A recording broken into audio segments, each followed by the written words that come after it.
তোমরা সকলে ভালো আছো? তোমার চ্যানেলে তোমাদের সবাইকে স্বাগতম। তো স্বাভাবিকভাবে রেজাল্ট নিয়ে আমরা সবাই খুব চিন্তিত আছি এবং ইতিমধ্যে তোমাদের সামনে রেজাল্ট নিয়ে কিন্তু বিভিন্ন তথ্য তুলে ধরেছি যে আমাদের পাশের হার কেমন হয়েছে বা হতে চলেছে এবং রেজাল্ট এই মুহূর্তে সম্পূর্ণরূপে প্রস্তুত। মাধ্যমিকের খাতা দেখা, উচ্চ মাধ্যমিকের খাতা দেখা সেটাও সম্পূর্ণরূপে কমপ্লিট হয়েছে এবং লাস্ট শুধুমাত্র সবুজ সংকেতের অপেক্ষা। এই পর্যন্ত কিন্তু আমি তোমাদের কাছে তথ্য এর আগেই শেয়ার করেছিলাম। আজ এই মুহূর্তে একটা বিশেষ তথ্য তোমাদের কাছে শেয়ার করছি মাধ্যমিক এবং উচ্চ মাধ্যমিক রেজাল্ট সংক্রান্ত বিষয়ে। আমরা এটা কিন্তু বলেছিলাম যে আমাদের দুটো ডেট এর মধ্যে প্রভাবলি ঘোরাফেরা করছে। একটা হচ্ছে এপ্রিল মাসের 15 তারিখের আগে যদি আমাদের রেজাল্ট দিয়ে দেয় তো দেবে, আর না হলে স্বাভাবিকভাবে মে মাসের সেকেন্ড উইকের দিকে আমাদের রেজাল্ট, কারণ তার আগে যথারীতি ভোটের ডিক্লারেশন বা অন্যান্য আরো আনুষঙ্গিক বিভিন্ন বিষয়গুলো জড়িয়ে রয়েছে। এখন যেটা তথ্য যে আমাদের রেজাল্টটা কখন বেরোচ্ছে এই সম্পর্কিত একটা গুড আন্ডারস্ট্যান্ডিং তথ্য আমাদের কাছে এসছে। সেটা কি যে না, আমাদের যে বিশেষ করে West Bengal council of higher secondary education রয়েছে তাদের রেজাল্ট কিন্তু স্বাভাবিক নিয়মে নির্ভর করে অন্যান্য যে সেন্ট্রাল বোর্ডগুলো রয়েছে তাদের মধ্যে সিবিএসসি বোর্ডের মতো এর ধরনের বোর্ডগুলো, যে তাদের রেজাল্টগুলো কখন বেরোচ্ছে তার উপরে ডিপেন্ড করে। কারণ সেই রেজাল্টের উপর ডিপেন্ড করে অনেকাংশেই অনেক কিছু নির্ভরশীল। ভবিষ্যতে বিভিন্ন টেকনিক্যাল লাইনের যে পরীক্ষাগুলো আছে সেই পরীক্ষা সহ অন্যান্য বিভিন্ন প্রফেশনাল কোর্সের পরীক্ষাগুলো সেইগুলো কিন্তু রয়েছে। তো সেই রেজাল্টের সামঞ্জস্য রেখেই কিন্তু আমাদেরও ওয়েস্ট বেঙ্গল কাউন্সিল কিন্তু রেজাল্ট বের করে। তো স্বাভাবিক নিয়মে তাদের রেজাল্টটা কিন্তু বের হচ্ছে মে মাসের সেকেন্ড উইকের মধ্যে। তো সেক্ষেত্রে আমাদের এই মুহূর্তে রেজাল্ট বেরোনোর সম্ভাবনা কিন্তু নেই বললেই চলে। অর্থাৎ আমরা এটা ধরে নিতে পারি যে এপ্রিল মাসের 15 তারিখের মধ্যে আমাদের যে একটা রেজাল্ট নিয়ে ভাবনা চিন্তা ছিল যে আমাদের রেজাল্টটা আসবে কিনা, সেটা তোমরা নিশ্চিন্ত থাকতে পারো। আশা করা যায় যে এই মাসে অর্থাৎ এপ্রিল মাসে কিন্তু কোনো প্রকার রেজাল্ট আমাদের আসবে না, যদিও আমাদের রেজাল্ট কমপ্লিট হয়ে গেছে।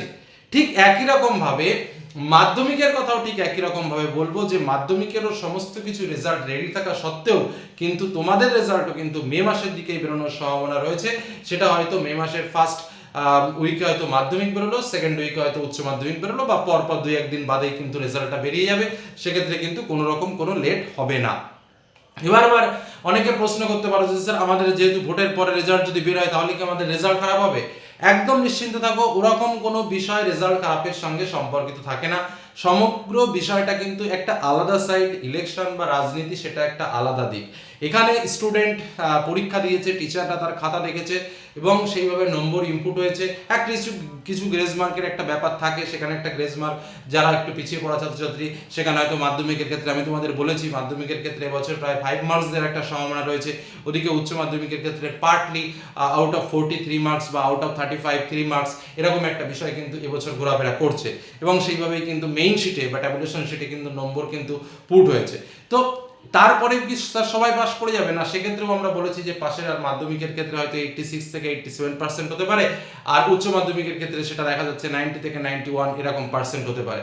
ইভেন রেজাল্ট সংক্রান্ত তথ্য আমরা তোমাদের সঙ্গে দিয়েছিলাম যে মাধ্যমিকের ক্ষেত্রে আমরা দেখেছি ইংরেজির রেজাল্টটা তুলনামূলকভাবে, ম্যাথের রেজাল্টটা তুলনামূলকভাবে, ফিজিক্যাল সায়েন্সের রেজাল্টটা তুলনামূলকভাবে অনেকটাই ডাউন। অন্যদিকে উচ্চ মাধ্যমিকের ক্ষেত্রে সায়েন্স গ্রুপ এবং তার সঙ্গে ইংলিশে কিছু কিছু ছাত্র ডাউন হয়েছে, কিন্তু বাদ বাকি ওভারঅল যদি আর্টস সাবজেক্টের কথা বিচার করি সেক্ষেত্রে আমরা যে তথ্যগুলো পেয়েছি বিভিন্ন শিক্ষকদের কাছ থেকে, যারা খাতা তুলেছেন বা যারা খাতা দেখেছেন তাদের কাছ থেকে যে তথ্য পেয়েছি, তাতে করে খুব বেশি একটা যে খারাপ কন্ডিশন রয়েছে সেরকম কিন্তু নেই। হ্যাঁ, তবে একটা বিষয় যে রেজাল্ট কি খুব খারাপ হয়েছে বা মার্কসের যে পরিস্থিতি সেই জায়গাটা কিন্তু উচ্চ মাধ্যমিকের ক্ষেত্রে খুবই নেগেটিভ আমি বলবো। কারণ বিগত বছরের খাতা দেখার যে অভিজ্ঞতা, সেই অভিজ্ঞতার সঙ্গে কিন্তু টিচারদের এবছরের অভিজ্ঞতাটা খুবই নিম্নমানের। কারণ আগে যে খাতা তারা দেখেছেন সেক্ষেত্রে যেভাবে নম্বর উঠেছে, এবার কিন্তু উচ্চ মাধ্যমিকে সেইভাবে নম্বরটা আমরা রিয়াক্ট পাইনি। বিভিন্ন টিচারদের সঙ্গে কথা বলেছি, বিভিন্ন টিচারদের সঙ্গে তাদের অভিজ্ঞতা শেয়ার করেছি, তাদের খাতা দেখার কেমন কি রেজাল্ট হয়েছে সে বিষয় নিয়ে কথা বলেছি বা দেখেছি।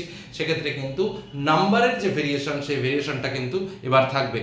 তাছাড়াও সেমিস্টার সিস্টেমের কারণে কিন্তু যেহেতু ফার্স্ট হাফের একটা পার্ট পরীক্ষা হয়ে গেছে, সেখানে তার কেমন রেজাল্ট হয়েছে বা তোমাদের কেমন রেজাল্ট হয়েছিল তার উপরে ডিপেন্ড করেও কিন্তু রেজাল্টটা তোমাদের তৈরি হবে।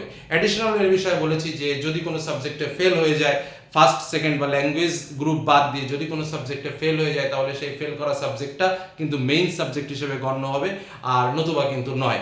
তো যাই হোক, এই হলো ওভারঅল একটা ইম্পর্টেন্ট তথ্য তোমাদের কাছে শেয়ার করলাম। অনেকেই চিন্তায় থাকো, অনেকে বিভিন্ন কমেন্ট করো, তো সেই কমেন্টের উত্তরেই কিন্তু এই আলোচনার বিষয় যে আমাদের রেজাল্ট এপ্রিলে স্বাভাবিকভাবে আসার সম্ভাবনা ক্ষীণ, মে মাসের দিকে কিন্তু আমাদের রেজাল্ট বেরোবে, এরকমই কিন্তু তথ্য এই মুহূর্তে আমাদের কাছে রয়েছে, যেটা তোমাদের সামনে সম্পূর্ণরূপে শেয়ার করলাম। ধন্যবাদ।